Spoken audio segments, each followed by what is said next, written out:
Le premier bâtiment modulaire a été posé dans la nuit il y a à peine une semaine.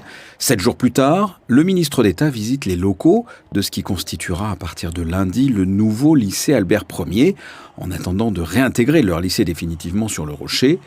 C'est un véritable défi que vient de relever la direction des bâtiments publics. Sur ce site où il n'y avait rien reposent désormais 2 bâtiments de 3 étages chacun, soit 72 bungalows en tout, qui représentent 21 classes, des bureaux administratifs, une infirmerie et des sanitaires.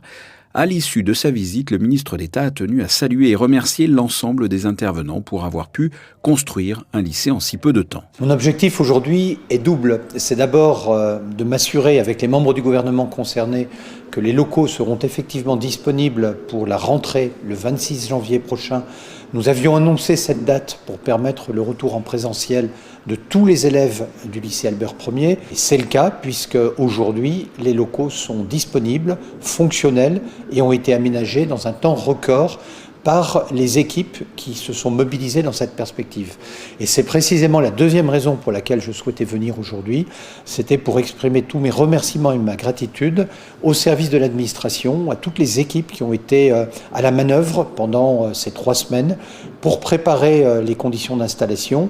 D'abord dans les locaux de l'ISM, puis également dans les locaux disponibles dans les 2 établissements scolaires Régnier 3 et Charles 3, et puis ici sur le site de Fontvieille qui a été retenu pour pouvoir permettre d'accueillir des bâtiments modulaires qui sont fonctionnels, qui sont équipés pour permettre une scolarité normale. Et c'était, je crois, très attendu, à la fois par les lycéens eux-mêmes, mais également par les enseignants.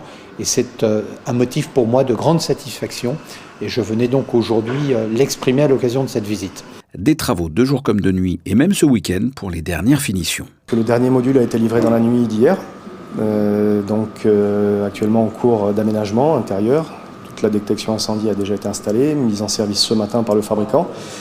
Et donc on a de l'aménagement intérieur, table et chaises comme vous pouvez le voir dans cette salle qui a déjà été bien aménagée.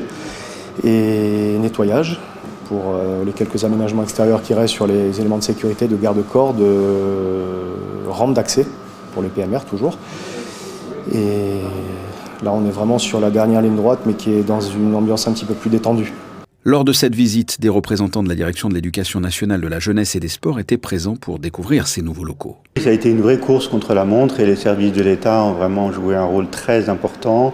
Tout le monde a été réactif. Et donc on peut annoncer aujourd'hui que tous les élèves, lundi prochain, seront en présentiel, ce qui était vraiment très important, très attendu. Donc on est très satisfait, voire même soulagé. Retour en présentiel pour les lycéens ce lundi. L'établissement est fonctionnel, mais une attention particulière sera apportée sur la décoration durant les prochaines vacances dans quelques semaines.